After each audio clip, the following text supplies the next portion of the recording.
next show is known to be almost as difficult to get into as one of her corsets. So let's see if the Queen of British Fashion has brought out the showbiz royalty today. First up, Sadie Frost was really enjoying her Westwood gown. I want to touch myself, it feels really nice.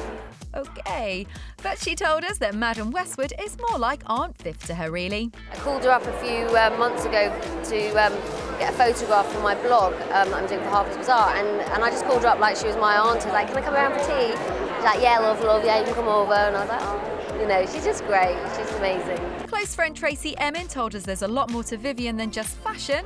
She would hate this. She is also a wonderful artist. She always says, I'm not an artist, I'm a fashion designer. But Vivienne, you know, she goes out of the mould on things and she's created her own world. Yeah, I'm proud to be her friend.